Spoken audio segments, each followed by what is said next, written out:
बज गई आज बधाई लोगों, बज गई आज बधाई नंद जी के अंगना में बज रही आज बधाई।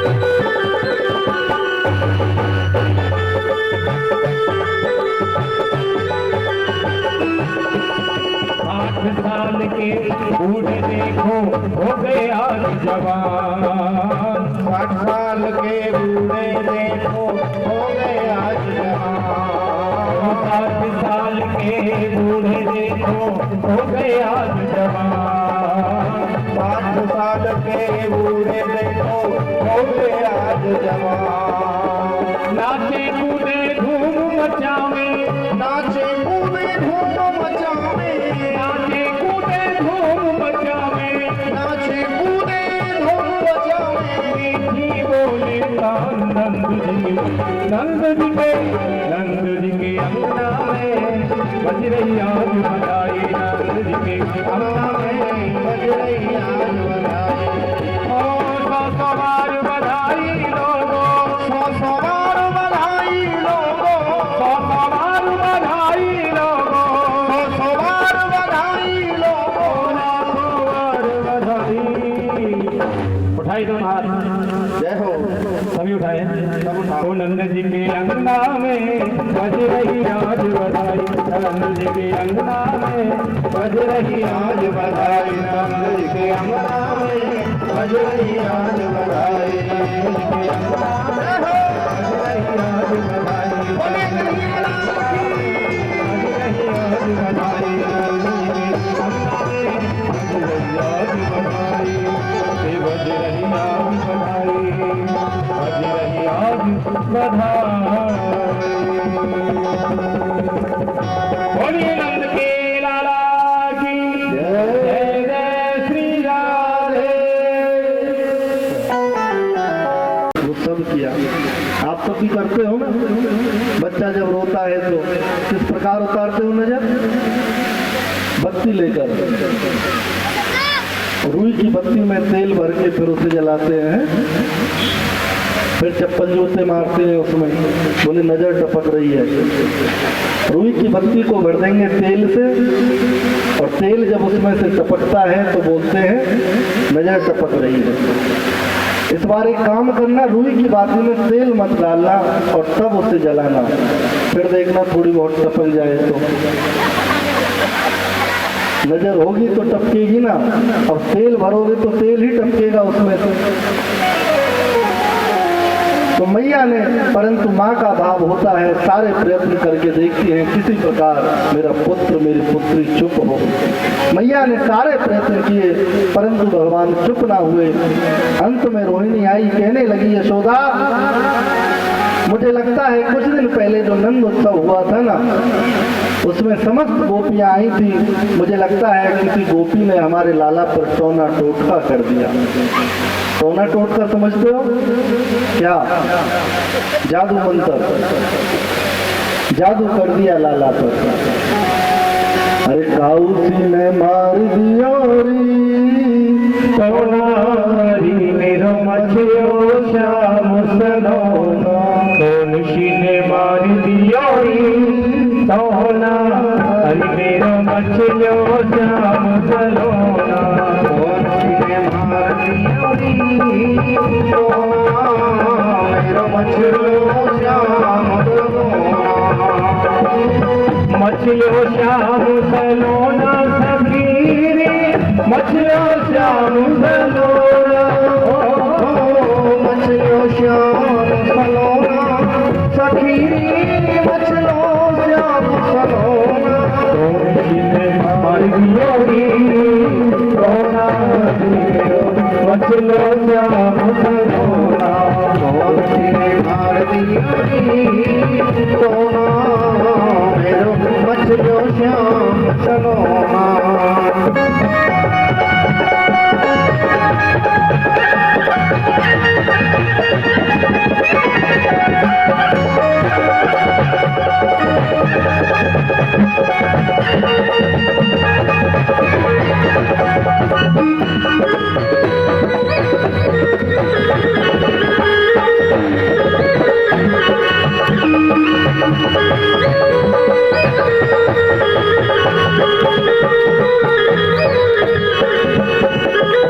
दूध ना पीवे लाला दही ना खावे लेना माखन लोना दूध ना पीवे लाला दही ना खावे लेना माखन लोना नावे ना धोवे अने सुध विसराई नहाई ना धोवे सुध विसराई नावे ना धोवे अने सुध विसराई आंखें खोले मेरो सोना सोन सिंह मार दियोरी सोना हरी मेरो मचलो श्याम सलोना सोन सिंह मार दियोरी हरी गाड़ी लाल बजा सोना मेरो मचलो श्याम सलोना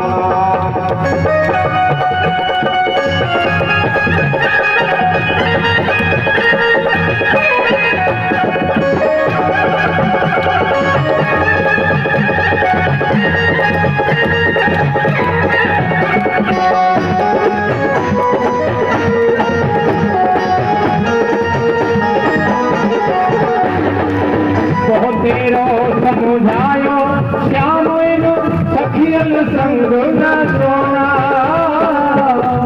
तेरो समझायो श्याम इन सखियन संग न चोना इन सखियन की नजर बुरी है इन सखियों की नजर बुरी है इन सखियों की नजर बुरी है माने ते समझो ना कौन सिने मार दियोरी सोना हरि मेरो मचलो श्याम सलोना मार दियोरी सोना मेरो मचलो श्याम सलोना मार दियोरी सोना मेरो मचलो श्याम सलोना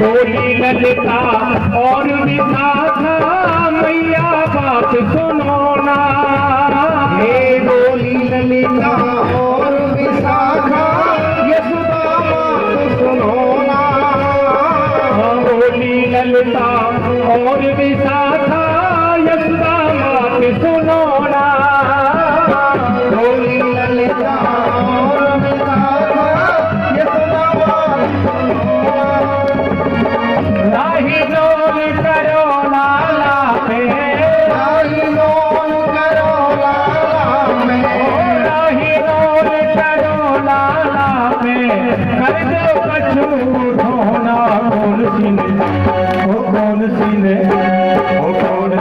मार दियोरी ढोना हरि मेरो मचलो कौन सीने मार दियोरी सोना मेरो मचलो श्याम सलोना कौन सीने मार दियोरी सोना मेरो मचलो श्याम सलोना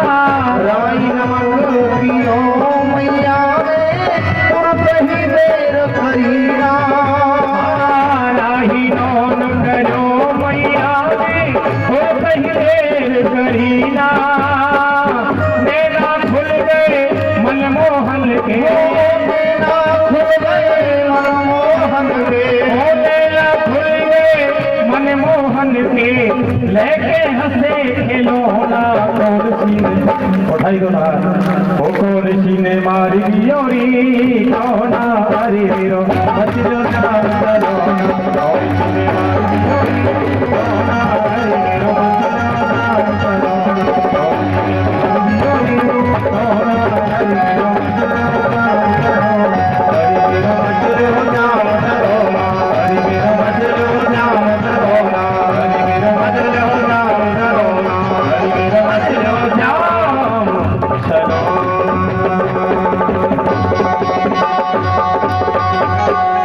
बोली कृष्ण कन्हैया लाल की जय जय श्री राधे।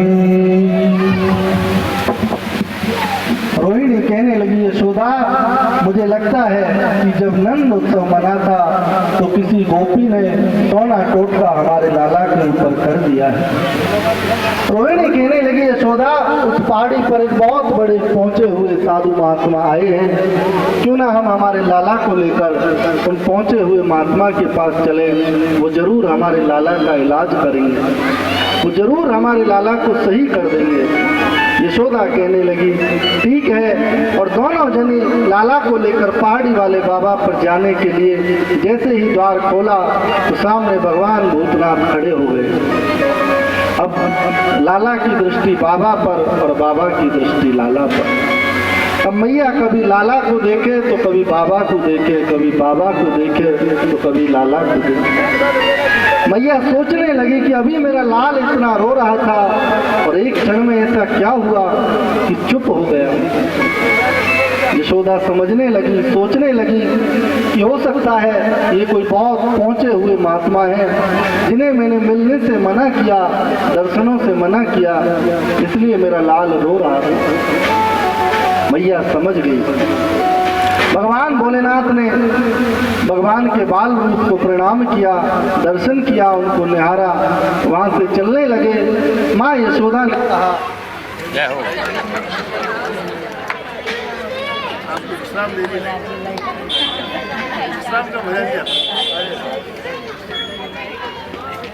बोलो मैया कीर्तन, तुम्हारे कीर्तन तो याद है। हाँ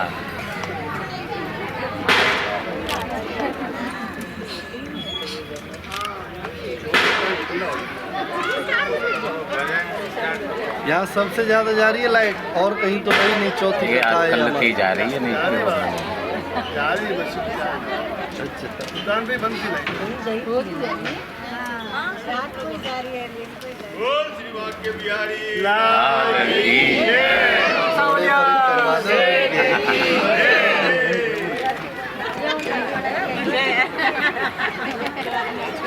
लाइट वाला की जय बोलना चाहिए। लाइट वाले की जय। हाँ साहब, एक भजन आप ही सुना दो। भजन आप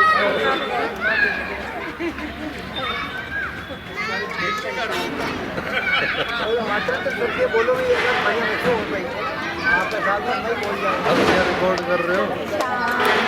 कट कर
बाकी बिहारी लाल की। देख लो मैया से भजन बोलिए तो आगे जाए।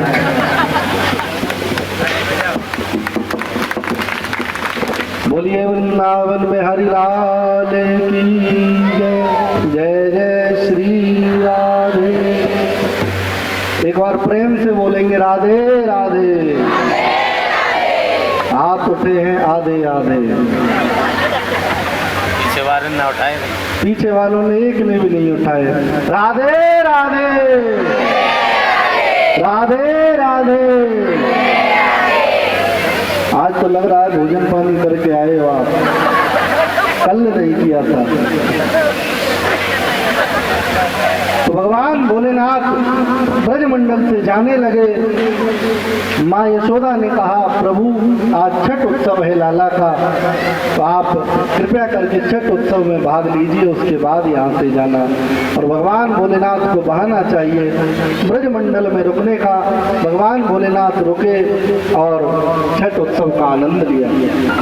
उसके बाद पूतना आती है, वेश बदलकर भगवान को उठाया और अपने दूध में जहर मिलाकर मारना चाहा, परंतु भगवान ने पूतना का उद्धार किया, पूतना का वध किया और उसे जननी की गति प्रदान की। जो गति परमात्मा ने कौशल्या को प्रदान की, देवकी को प्रदान की, यशोदा को प्रदान की, वही गति भगवान ने पूतना को प्रदान की। क्यों? क्योंकि पूतना अपना दूध पिलाकर परमात्मा को मारना चाहती थी और दूध एक जननी ही पिलाती है, इसीलिए परमात्मा ने पूतना को भी जननी की गति प्रदान की। बोलिए भक्तवत्सल भगवान की।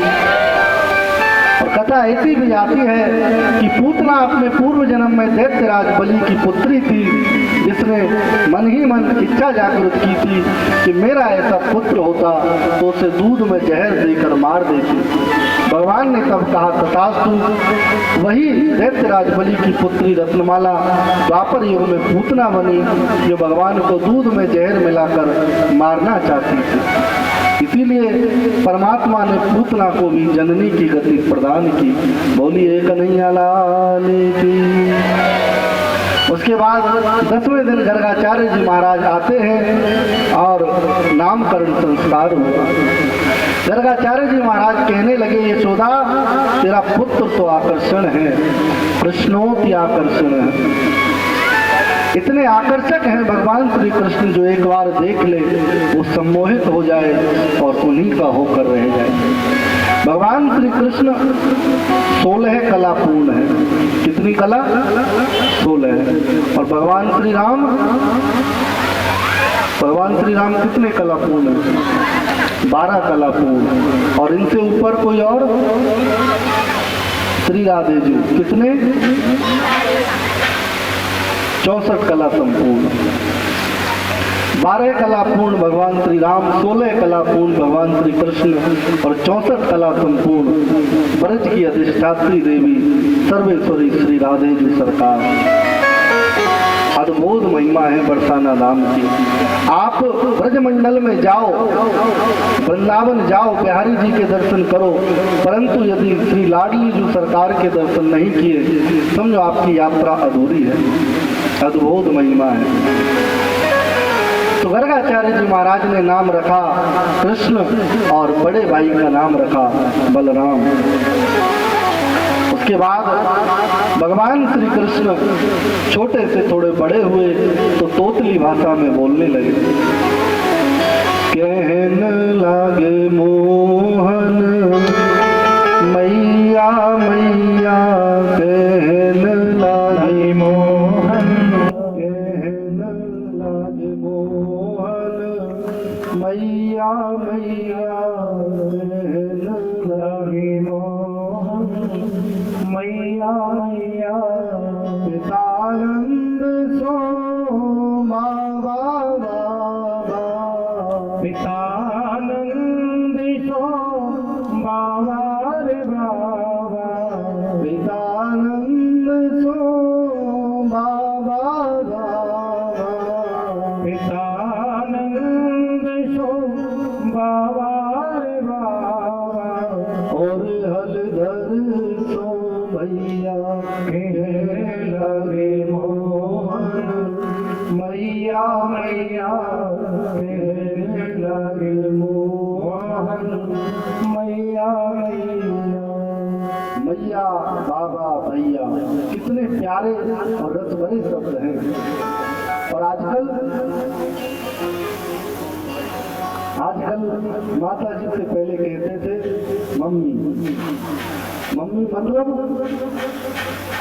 वो हमने तो सुना था इजिप्ट देश की कोई ट्रेडिशन है, कोई उनका बड़ा राजा मर जाता था तो उसकी बॉडी को प्रिवेंट करने के लिए एक स्पेशल पेस्ट लगा कर रखते थे, उसे कहा जाता है मम्मी। और मम्मी से भी दिल नहीं भरा तो कहने लगे मोम, मोमबत्ती वाला मोम। मैया को बना दिया मोमबत्ती, और मैया को तो मोमबत्ती बनाया, पिताजी की हालत थोड़ी ज्यादा खराब थी। पहले कहते थे पापा। पापा मतलब जो छोटे पाप करे वो पापी और जो बड़े पाप करे वो पापा। पापा से दिल नहीं भरा तो कर दिया डैडी, और डैडी से भी दिल नहीं भरा तो कर दिया डैड। डैड मतलब राम नाम सत्य है। ये हमारी संस्कृति नहीं, हमारा कल्चर नहीं। पता नहीं एक होड़ सी लगी है वेस्टर्न कल्चर को अडॉप्ट करने की, पाश्चात्य संस्कृति को अपनाने की।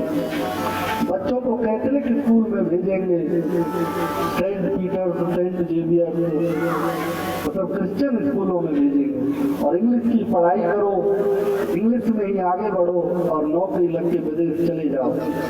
और ये बच्चे फिर माँ बाप की शकल यूं भी नहीं देखते कि माँ बाप कहाँ पढ़े हैं कहाँ नहीं। अच्छी बात है, हर माँ बाप चाहता है उसकी संतान अच्छे से पढ़े लिखे सेटल हो, परंतु सब कुछ पढ़ाई में ही नहीं है और सब कुछ विदेश में ही नहीं है।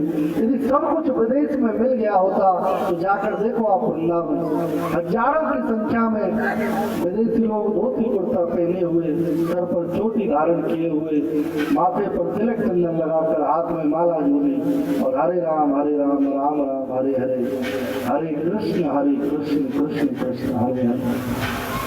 यदि विदेश में सब कुछ प्राप्त हो गया होता तो हजारों की संख्या में ये विदेशी हिंदुस्तान क्यों आते, क्यों राम नाम के रंग में रंगते, क्यों कृष्ण नाम के रंग में रंगते। जब उन्हें भी एहसास हुआ कि जो है वो प्रभु श्री राम है, वो प्रभु श्री कृष्ण है, वो राधे रानी है, तो वो भी अपना अपना छोड़ के सब वृंदावन में आ गए।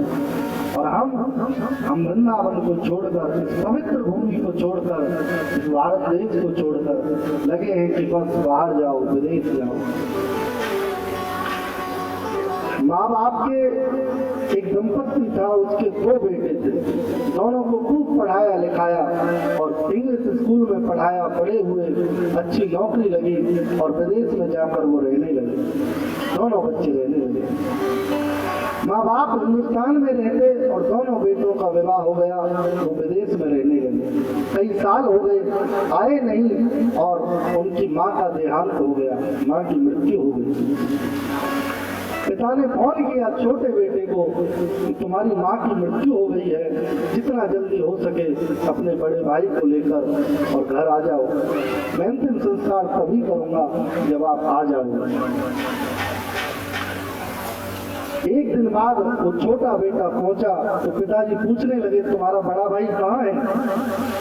पहले तो कुछ बहाने बनाए छोटे बेटे ने, परंतु बाद में जब डांट कर पूछा पिता ने तुम्हारा बड़ा भाई कहाँ है, तो छोटा भाई कहने लगा पिताजी मैंने बड़े भाई को फोन किया था कि माँ का देहांत हो गया है, घर चलना है, पिताजी बुला रहे हैं। तो बड़े भाई ने कहा इस बार माँ मरी है, तुम चले जाओ, जब पिताजी मरेंगे तब मैं चला जाऊंगा। पिता का मन ग्लानि से भर गया अपने कमरे में चटकनी लगाई अंदर की और एक कागज पर लिखा कि बेटा मैं नहीं चाहता कि तेरी माँ को सिर्फ तू ही मुखाग्नि दे, मैं चाहता हूँ तेरी माँ की मृत्यु पर तुम दोनों भाई यहाँ रहो, इसलिए जा और फोन कर दे कि तेरे पिता भी अब नहीं रहे और पंखे से लटक कर अपनी जान दी। ये हालत है आज के समाज में, जो हम लगे हुए हैं ना सिर्फ एकेडमिक क्वालिफिकेशन में। हमें चाहिए कि बचपन से ही बच्चों को हमारे धर्म ग्रंथों के बारे में भी पढ़ाएं। उन्हें पता चलेगा कि रामायण पढ़कर कि राम ने अपने पिता के लिए क्या किया, लक्ष्मण ने अपने भाई के लिए क्या किया, सीता ने अपने पति के लिए क्या किया, जिससे वो हमारे कल्चर, हमारे मोरल, हमारे एथिक्स, हमारी वैल्यूज को भूले ना। और जब इन धर्म ग्रंथों का अनुसरण करेंगे तो एक सबसे बड़ा प्रभाव जो इस देश में होने लगेगा वो ये है कि धीरे धीरे वृद्धाश्रमों की संख्या कम होने लगेगी। वही बच्चे अपने माँ बाप को वृद्धाश्रमों में छोड़कर आते हैं जिन्हें केवल और केवल पढ़ाई का ही ज्ञान दिया जाता है, जिन्हें हमारे धर्म ग्रंथों का, हमारी संस्कृति का ज्ञान नहीं दिया जाता। मैं कथाओं के माध्यम से हर कथा में निवेदन करता हूँ कि जरूरी है बच्चों को पढ़ाई पढ़ाओ, परंतु साथ ही साथ अपने धर्म ग्रंथों का, अपनी संस्कृति का भी ज्ञान उन्हें अवश्य प्रदान करें। बोलिए वृंदावन में हरि लाल की। तो भगवान कृष्ण पोतली भाषा में बोलने लगे। माँ यशोदा से मैया कहते और पिता नंद से बाबा कहते और दाऊद से भैया कहते। उसके बाद अनन्य बाल लीलाएं परमात्मा की चलती रही। एक दिन भगवान मिट्टी खा रहे थे तो किसी ने शिकायत कर दी कि यशोदा तेरा लाल मिट्टी खा रहा है। यशोदा माँ गई है कन्हैया के पास और कन्हैया के दोनों हाथ में माटी के डले और मुंह में भी मिट्टी भरी हुई है।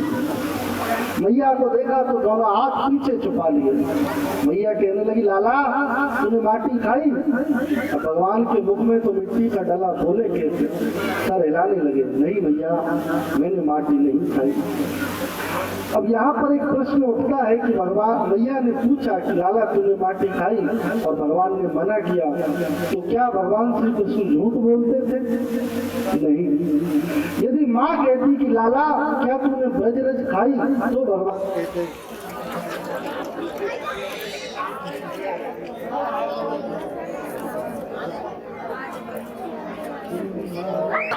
बोलिए वृंदावन बिहारी लाल की जय हो। लाइट गई है, इसका सदुपयोग करते हैं और गिरिराज पूजा करते हैं बीच में। आज के मुख्य यजमान जिन्होंने सुबह पूजा कराई कहाँ हैं? चले गए। सबसे पहले आज के मुख्य यजमान गिरिराज जी की पूजा करेंगे, इसके बाद हमारे बड़े बुजुर्ग और फिर एक एक करके आप सब भी।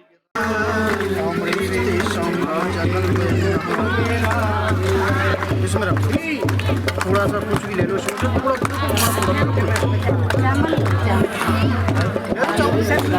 आप हाथ लगा दो उनसे, बाबूजी से बस एक ही जगह से ले लो कुछ भी।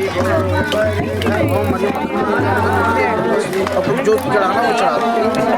और बड़ियों में निगरान समझता है बहुत ज़्यादा पतली आसी सादा धारा उसमें देवा है साम्राज्य साम्राज्य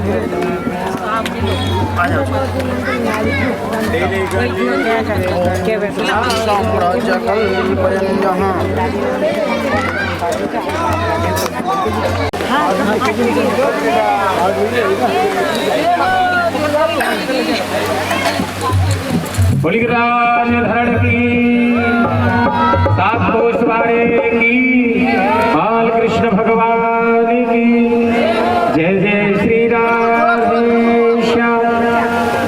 आइए एक एक करके गोवर्धन पूजा करेंगे सभी। ओ श्री गोवर्धन महाराज महाराज तेरे माथे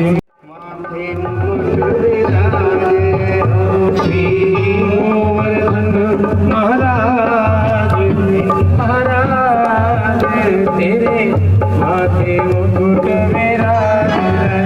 श्री गोवर्धन महाराज महाराज तेरे माथे मुकुट विराज रहो।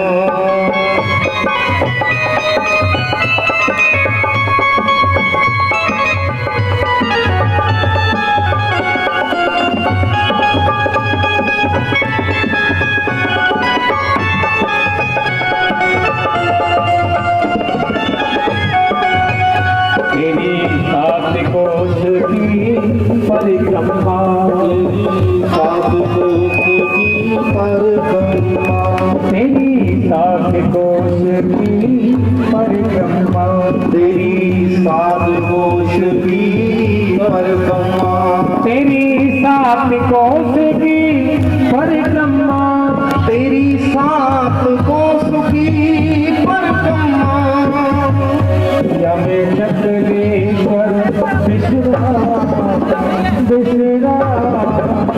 तेरे नाम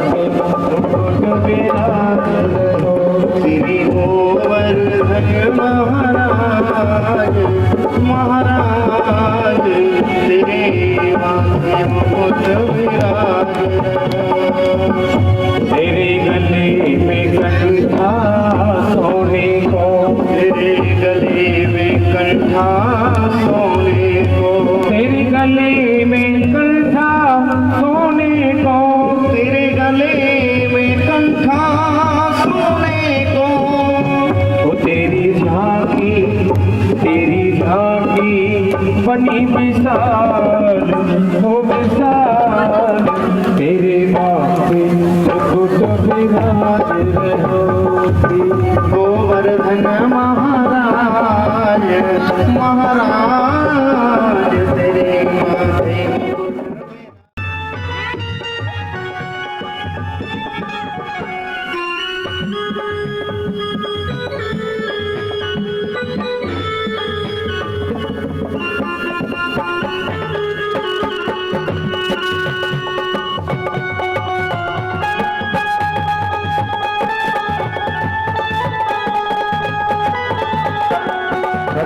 तेरी तीन लोगों से प्यारी है गोवर्धन महाराज घटा तेरी तीन लोगों से प्यारी है गोवर्धन महाराज गोवर्धन महाराज हमारे प्रभु गोवर्धन महाराज गोवर्धन महाराज हमारे प्रभु गोवर्धन महाराज अभी आइए ताली बजाते हुए सटा तेरी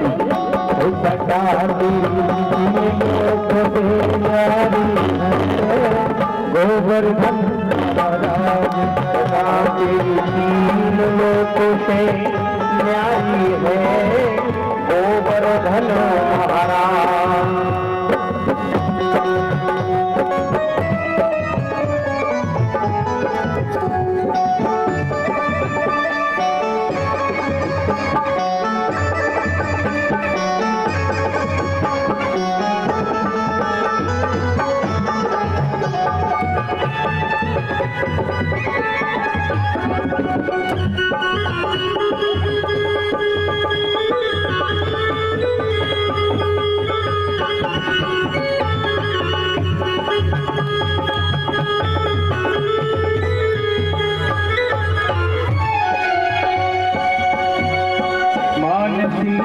गंगा करे स्नान मानसी गंगा करे स्नान मानसी गंगा करे स्नान मानसी गंगा करे स्नान करो फिर चकले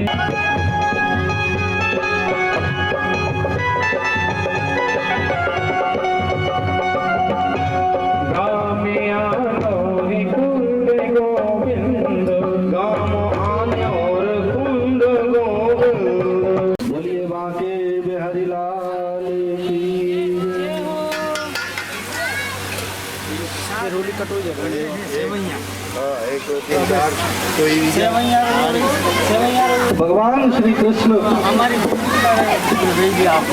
एक दिन अष्टसखाओं के साथ खेलकर वापस आए तो देखा मैया यशोदा कुछ पकवान बना रही है।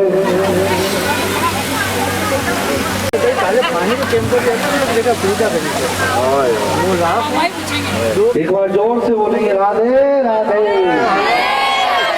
राधे राधे राधे राधे। आप सबसे ज्यादा आवाज इन चार बच्चों की आ रही थी।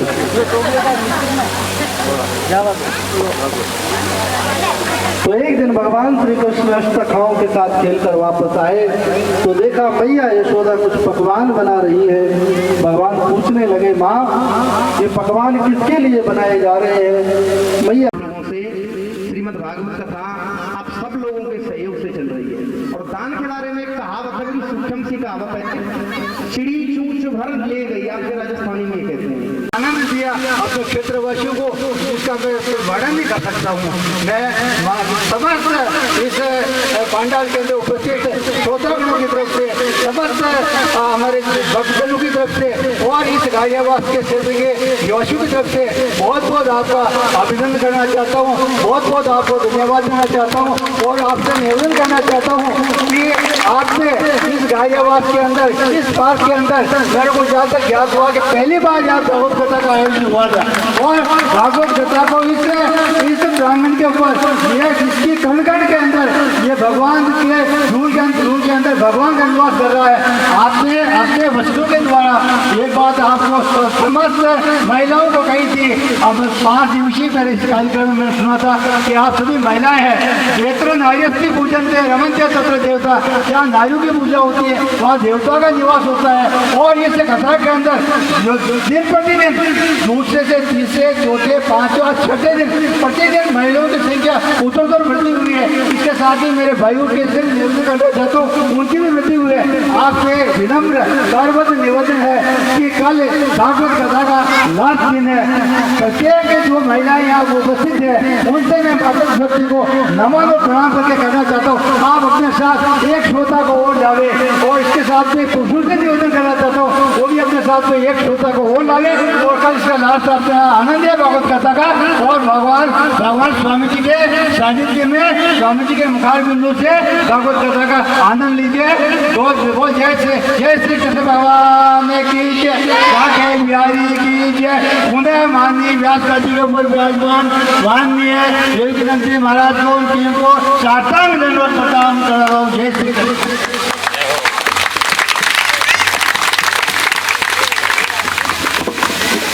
बोलिए वृंदावन बिहारी लाल की जय।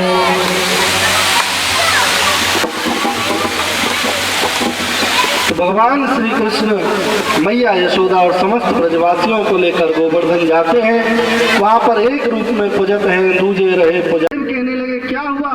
नारद जी ने कहा कि कृष्ण ने ब्रजवासियों से गोवर्धन की पूजा करवाई है। इंद्र कुपित हुआ और मूसलाधार बारिश करने लगा। ब्रजमंडल को बहाना चाहा परंतु समस्त ब्रजवासी कन्हैया के पास गए, मदद की गुहार की और फिर कछु माखन को बल बढ़ो कछु वाले ने करी सहाय, श्री राधे जू की कृपा से गिरवर लियो उठाए। बोलिए गिरिराज महाराज की। भगवान श्री कृष्ण अपनी छोटी उंगली के नाखून पर नख पर गोवर्धन पर्वत को उठाते हैं और जिस समय भगवान ने गोवर्धन पर्वत को उठाया उस समय गोवर्धन पर्वत का आकार उन्होंने बढ़ा दिया और आकार प्रकार बढ़ाकर 84 कोस लंबा चौड़ा कर दिया, क्योंकि ब्रजमंडल जो है वो 84 कोस में फैला हुआ है, इसीलिए उसका आकार बढ़ाया, 84 कोस लंबा चौड़ा कर दिया। शेषनाग जी आए और धरती से और गोवर्धन पर्वत तक चारों तरफ से ढक लिया, जिससे बाहर का जल अंदर ना आ पाए। भगवान श्री कृष्ण ने सुदर्शन चक्र को ऊपर लगा दिया, जो भी जल आता उसे वो इधर उधर बिखेर देता और एक कोने में अगस्त मुनि को बिठा दिया। जितना भी जल बरसा अगस्त मुनि ओक लगाकर उस जल को पीने लगे। लगातार भगवान ने 7 दिन तक गोवर्धन पर्वत को अपने उंगली के नखून पर उठाकर रखा। इंद्र ने अपने सैनिकों को आदेश दिया कि जाओ जाकर देखो ब्रजमंडल बह गया या फिर कुछ बचा है। सैनिक आकर देखते हैं तो देखा ब्रजमंडल में धूल उड़ रही है। जाकर बताया, इंद्र सोचने लगा मैंने इतनी बारिश की फिर भी धूल कैसे उड़ रही है। आकर देखा तो कन्हैया ने गोवर्धन पर्वत को अपनी उंगली पर उठा रखा था। इंद्र का मान मर्दन हुआ, क्षमा मांगने लगा परमात्मा से। इस प्रकार परमात्मा ने इंद्र का मान मर्दन किया। बोलिए कन्हैया लाल की। भगवान घर वापस आए और मैया यशोदा ने 56 भोग 56 प्रकार के पकवान बनाए कन्हैया के लिए। मैं पिछली कथाओं में बता चुका हूँ, परंतु यदि आपको पता है तो आप बताइए 56 भोग ही क्यों लगाए जाते हैं भगवान को? 56 भोग की महिमा ही क्यों? 57 क्यों नहीं, 58 क्यों नहीं, 55 क्यों नहीं?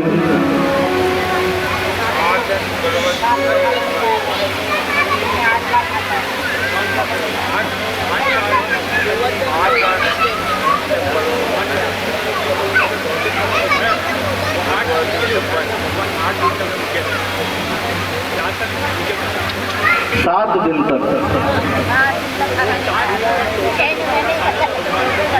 बिल्कुल सही। भैया के लिए तालियां बजाइए एक बार। यशोदा माँ भगवान श्री कृष्ण को दिन में 8 पहर भोजन कराती थी। 8 पहर होते हैं एक दिन में, 24 घंटे में।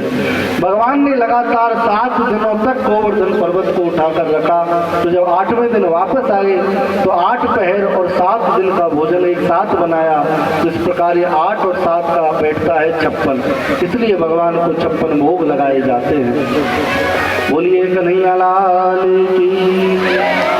उसके बाद अनन्य बाल लीलाएं परमात्मा की चलती रही, और फिर एक दिन कंस करोड़ पुष्प लेकर अक्रूर जी को ब्रजमंडल में भेजता है, और श्री कृष्ण और बलराम अक्रूर के साथ बैठकर रथ में मथुरा नगरी को चले जाते हैं। ब्रजवासी बहुत रोते हैं, कहते हैं कन्हैया तुम मत जाओ, परंतु भगवान कहते हैं आज जा रहा हूँ, कल रुकूंगा और परसों लौटकर वापस आ जाऊंगा। परंतु भगवान परसों का कहकर गए और वर्षों तक वापस नहीं आए। मथुरा में जाकर कुब्जा का उद्धार किया, फिर दर्जी का उद्धार किया, फिर धोबी का उद्धार किया। मल्ल युद्ध में चाणूर और मुष्टि आत्माओं से हराते हैं। 18वीं बार जरासंध कालियावन सब आए, भगवान को लीला आगे बढ़ानी थी, इसलिए रण छोड़कर भाग गए और नाम पड़ा रणछोड़। बोलिए रणछोड़ भगवान की। यहाँ से भगवान ने विश्वकर्मा जी से कहकर समुद्र के बीचों बीच द्वारकापुरी का निर्माण कराया और द्वारकापुरी में जाकर रहने लगे।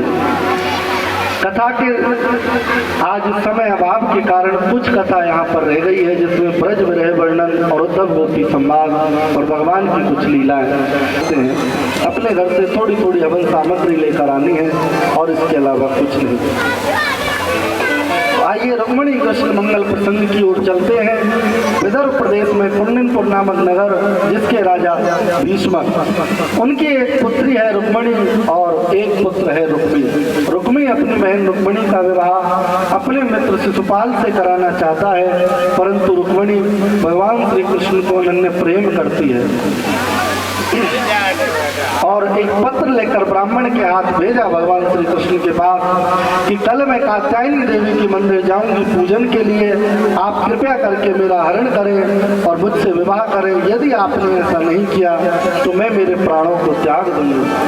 अगले दिन माता रुक्मिणी गई है कात्यायनी देवी के मंदिर। भगवान श्री कृष्ण आए और माता रुक्मिणी का वहां से हरण किया, द्वारकापुरी ले गए और वहां धूमधाम से श्री कृष्ण और रुक्मिणी का विवाह हुआ। बोलिए रुक्मिणी वल्लभ लाल की जय, कन्हैया लाल की जय, रुक्मिणी मैया की जय। जय जय श्री राधे। भगवान श्री कृष्ण और माता रुक्मिणी की झांकी आपके सामने आएगी। आप कन्यादान आदि जो अपने श्रद्धा सुमन है वो अर्पित करेंगे, और जो बराती हैं वो नाचेंगे और जो घराती हैं वो उनका स्वागत करेंगे नाश्ता पानी के साथ। तो विवाह की शुरुआत कहाँ से होती है? हल्दी से होती है, लगन से होती है, कहाँ से होती है? हल्दी से। तो आओ तो विवाह में प्रवेश करते हैं। के बिहारी लाल की, श्री द्वारकाधीश भगवान की जय। जय श्री राम।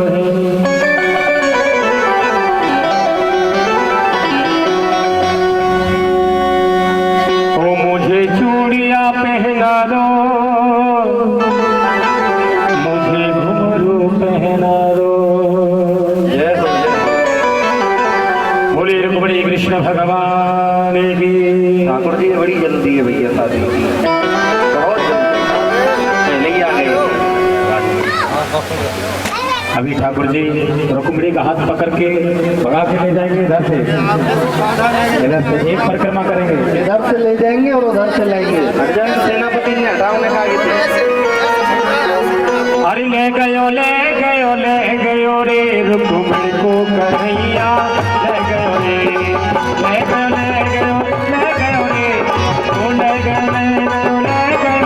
रुक्मिणी को सवरिया ले गयो रे। अरे ले गयो रे रुक्मिणी को कन्हैया ले गयो रे। अरे दूर दूर से आए बराती दूर से आए कछु बराती कछु धराती अभी जोरदार ताली बजाएं। रह गयो रे ओ रह गयो रे शिशुपाल देख तो रह गयो रे शिशुपाल